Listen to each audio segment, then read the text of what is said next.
Hi, I'm Pat Roy. And I'm Kyle Justice. And we're the Creation Guys. Hey, welcome to the Backlot. We're so glad to have you here today. Well, the Backlot, Kyle, is all about different productions and things that we're working on and getting to show some of the behind the scenes. And it's kind of exciting. As you can tell, we're not behind our table today, but we're out at Calvary University in Kansas City, Missouri.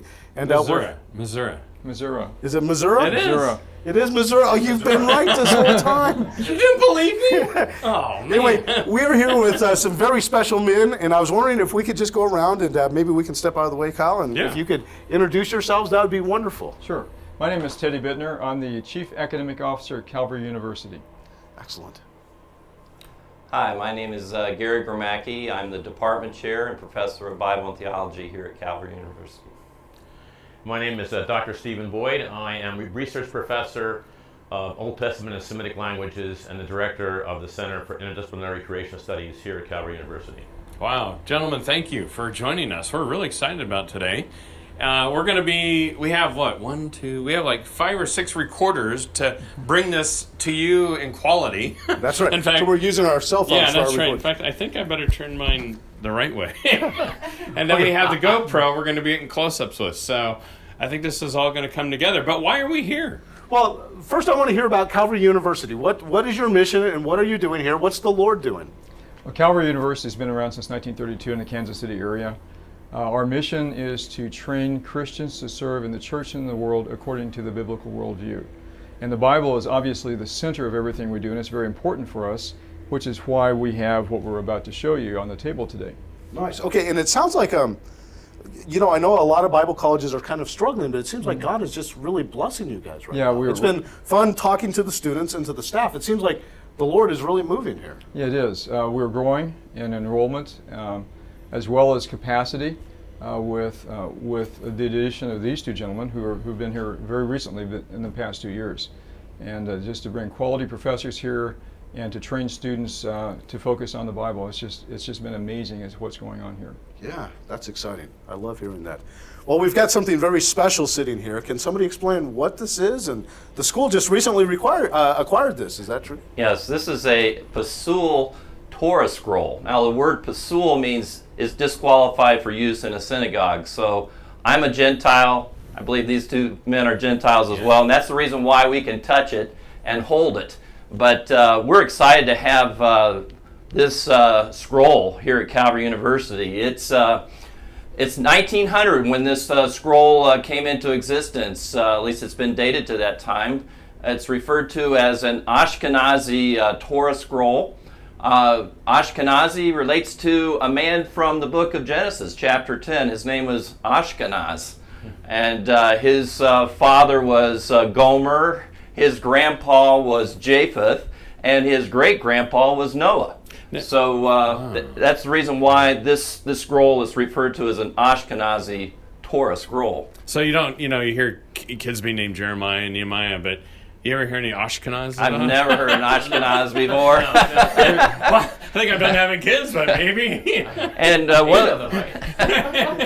what makes this scroll unique is that a few things. First of all, it's made of parchment coming from a kosher animal, probably a calf, possibly a goat. But there are 52 panels that have been stitched and sewn together. And each one of these panels, as you can see, is stitched together here.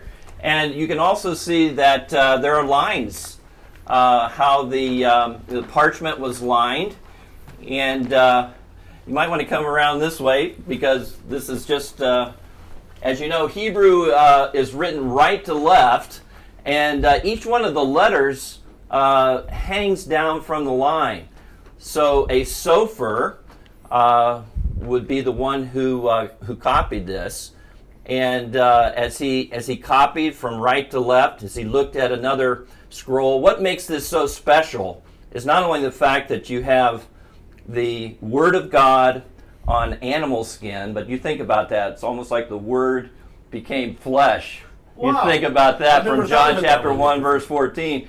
but it's the idea that this truly is a special document because these are the very words of God. And think about that Sofer was copying another scroll, and that scroll was copied from another scroll all the way back to Moses, who we believe wrote the Pentateuch or the Torah, these first 5 books of the Bible.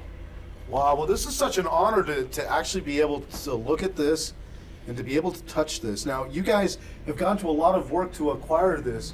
Can you kind of tell us the story? How did that happen? Yeah, it was in April of this year, 2019, that Dr. Bitner and myself, we flew up to Minneapolis, Minnesota, and we were hosted by Ken and Barb Larson in Minneapolis. They're at the airport hotel. And there were several other schools that were there, and they had several Torah Scrolls. They've been doing this for quite some time. Their ministry is called God's Ancient Library. And if you can Google that and look on their website, and you'll see all the different schools that have received a Torah Scroll. They work with Dr. Scott Carroll, and he is instrumental in obtaining some scrolls and ancient manuscripts for the Museum of the Bible. Okay. So that's sort of his ministry, and he has an exhibit that he takes around the world. And so we heard 4 different lectures from him regarding the Torah Scrolls and how they were made and their history. And then we had a gifting event, and so we were able to bring that scroll to Kansas City. But just think about it, if it's an Ashkenazi Torah Scroll, it came from Eastern Europe, this scroll would have survived the Holocaust. Wow. When you think about that, Kristallnacht, over 1,400 synagogues were destroyed by the Nazis in Kristallnacht, the night of the broken glass. And if there were 1,400 Torah scrolls, those all were destroyed at that time. So this Torah survived that, was brought to Israel, and after looking at this scroll on the back of the final panel, I found in small blue letters, Kiryat Shemona. So I looked that up, found out it's a small town, northern Israel, right on the Lebanon border. And so possibly brought from Eastern Europe to Israel, possibly to the town of Kiryat Shemona. I looked up, it was founded in 1949, and possibly used in the synagogue there, but it ends up in a Geniza in Jerusalem. So Dr. Scott Carroll, Ken Larson were able to go to Jerusalem, obtain the scroll, from Jerusalem to Minneapolis, from Minneapolis now to Kansas City and Calvary University. Wow, that's so exciting. And here it is. That is amazing. So this is just an amazing piece of history. Now, here at the university, why is this so important to you? Why is this important to bring to students here? Well, I think it's I was going to say because we have just been approved for a PhD program, and the basis of the PhD program are biblical languages. So the students will be taking 3 very intensive courses in Greek, New Testament Greek, and also in Hebrew. And I'll be teaching the Hebrew. I'm a Hebraist, and that's my specialty. And so the interesting thing about the scroll is it's an unpointed Hebrew text. There are no vowels in here, whereas these manuscripts over here, the one here on my left, this is, I'll show you just some pages of it. This is the Leningrad Codex. This dates from 1009 AD. And it's called the Leningrad Codex because it's found in the shelf B19A of the Leningrad Library, public library actually. And of interest is this page here. It's called a carpet page. This is where the scribe who copied this particular codex. A codex is a book. So we have a scroll, which is rolled up. Hebrew word for scroll is a Megillah, and this is a codex. Okay, this is a book.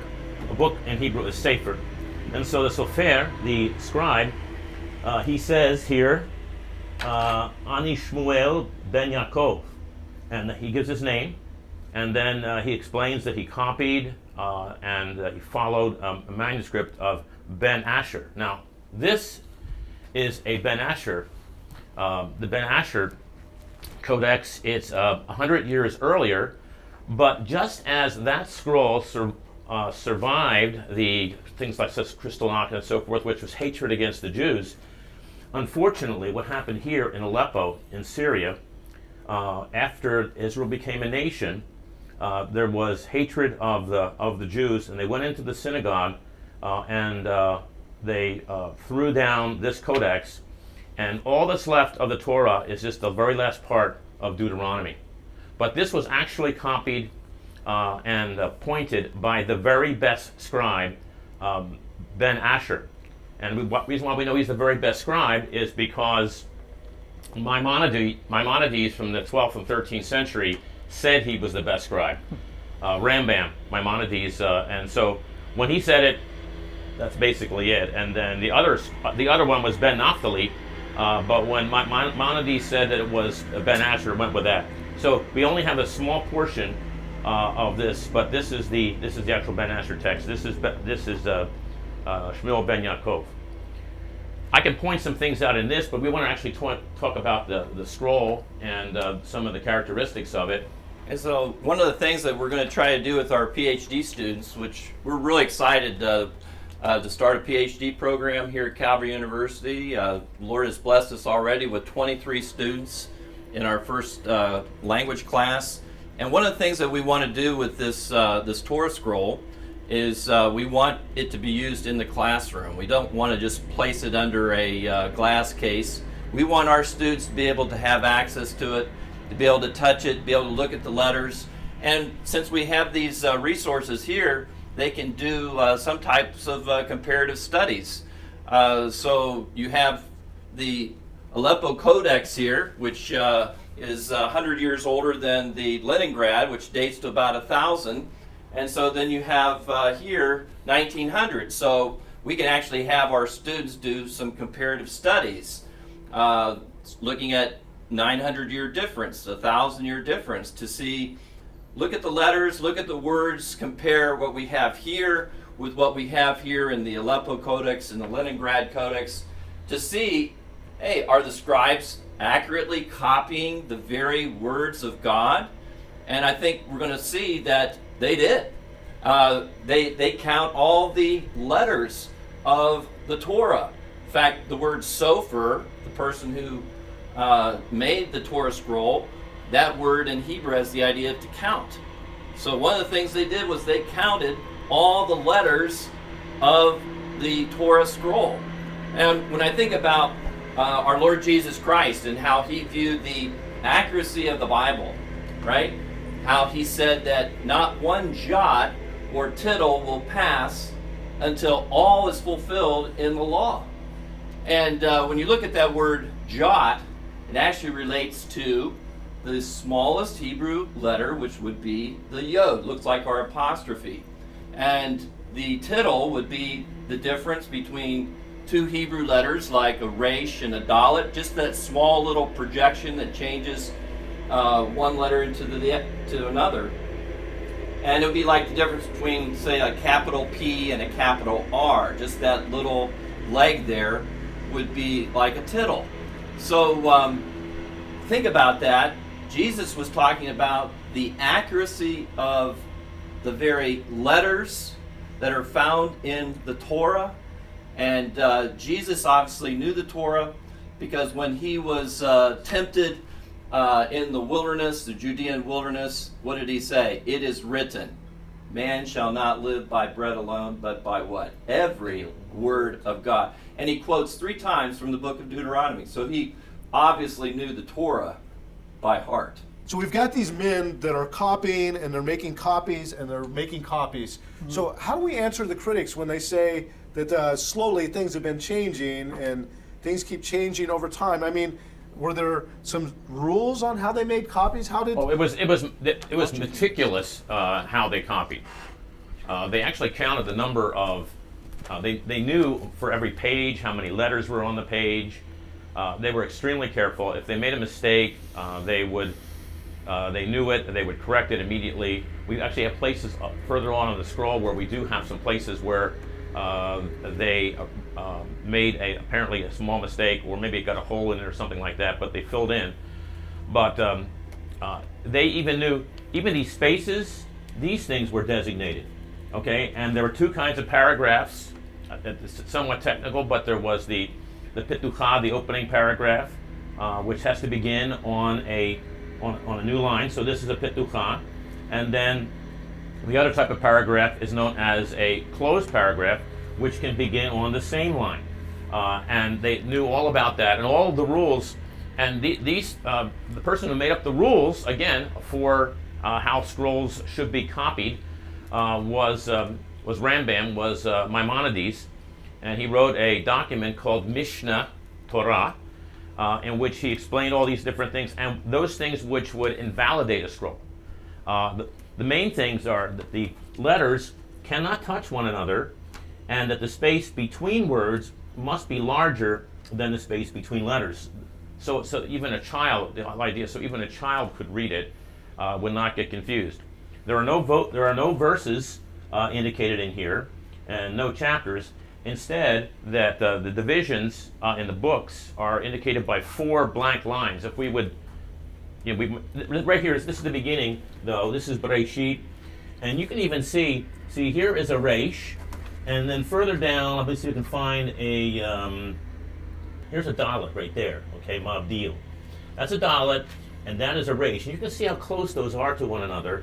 And so when Jesus talks about, that not a yod, a jot, or a tittle, those letters are very close in appearance, and yet those words are very different. So it's very important that they do it. You can see it's a very beautiful hand, and very well, and all the letters, they look the same. So the aleph always looks like an aleph, the beit always looks like a beit. It's amazing, and this was done by hand. And the other interesting thing, you can see some of these letters are elongated, and that's to have a justified left margin.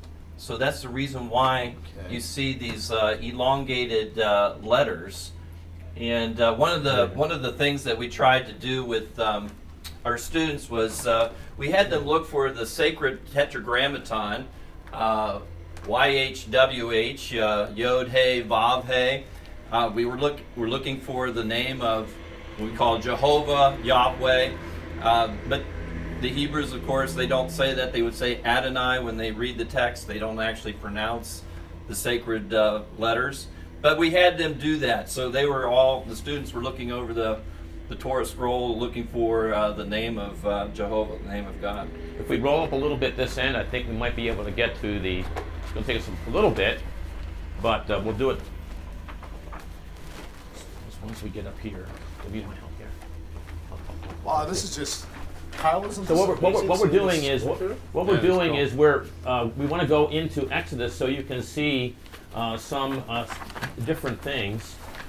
So exactly what is on the scroll? We start at Genesis with the scroll? Start with Genesis 1, and it goes all the way to the end of Deuteronomy. It's only the Torah. Now the Hebrew word Torah, it's common to think that it means law, but it actually means instruction. It means the Lord pointing out the way we should behave.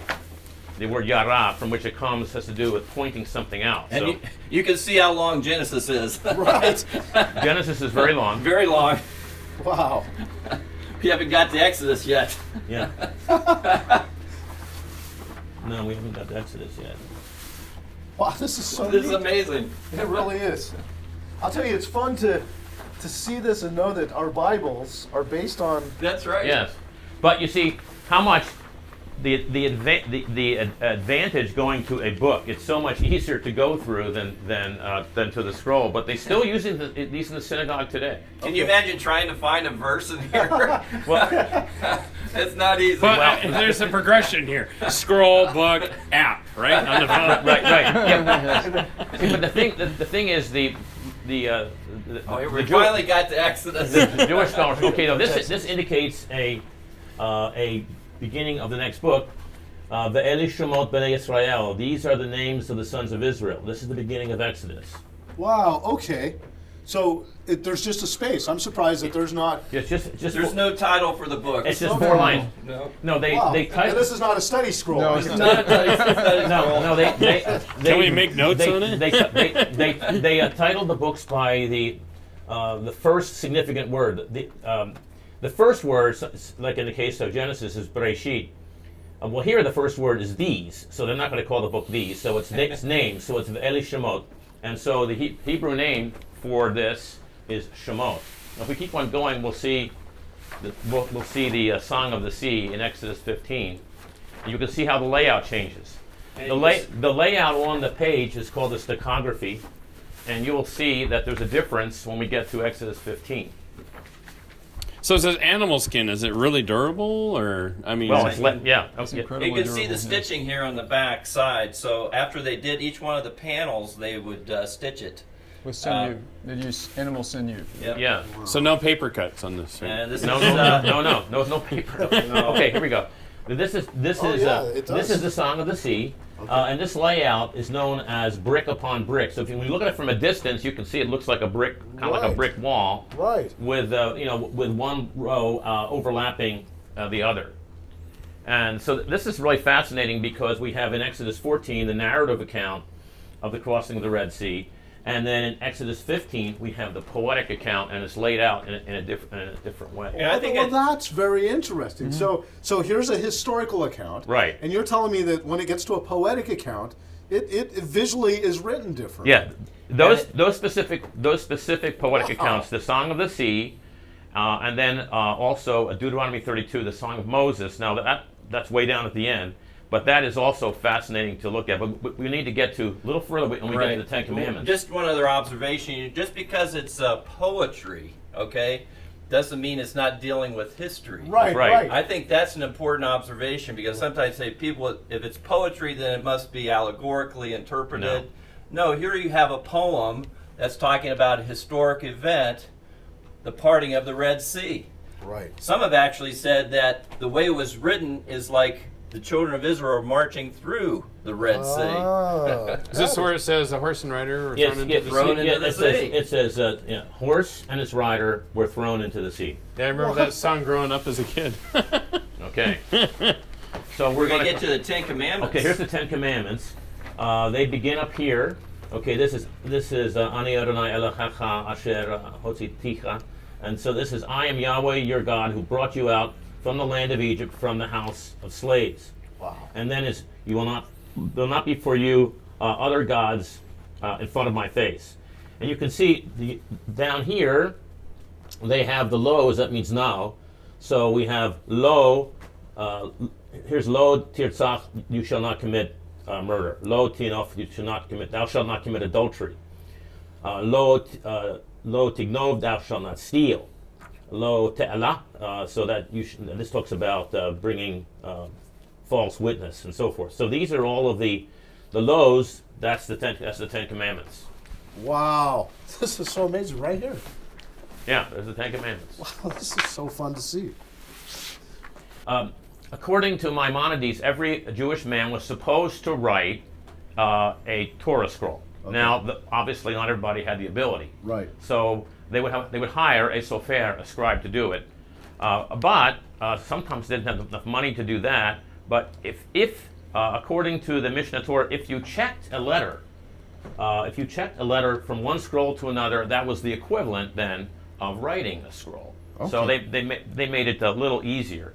But those who could afford it would pay a scribe to write a scroll for them.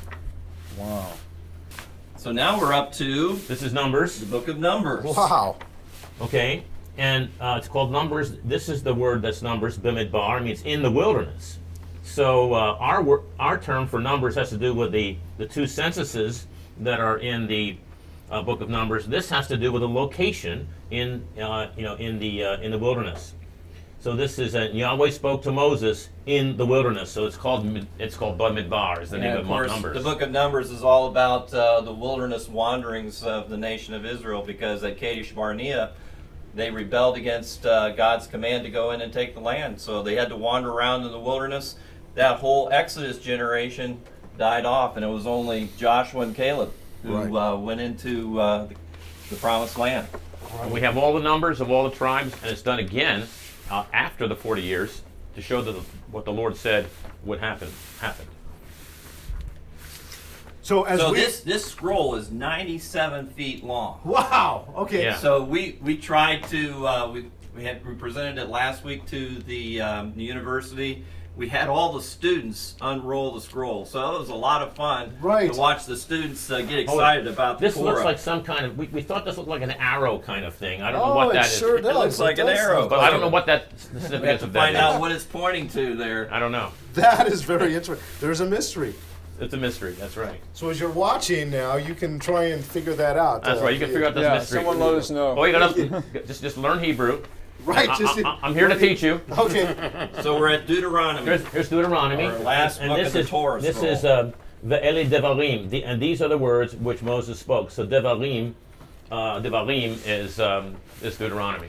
We want to show you the Shema. I think that'd be a good way to end here. Wait, Deuteronomy 6:4. It's right here. It's right here. It's right here. Oh yes. Shema Israel, Adonai, Eloheinu, Adonai, Echad. Right. So the last word of Shema is the last letter of Shema is an ayin, so it's large, and then here is the dalet at the end of Echad. Shema Yisrael Adonai Eloheinu Adonai Echad. So this is the Shema, and that is what is. Hear, O Israel, the Lord our God, the Lord is one. That's right. Wow. This is amazing. If we could get to Deuteronomy 32, it'd be good. Okay, good stuff. This is Deuteronomy 32. You can see, again, this is laid out differently. This is actually laid out on what is, these are poetic it's called a bicolon.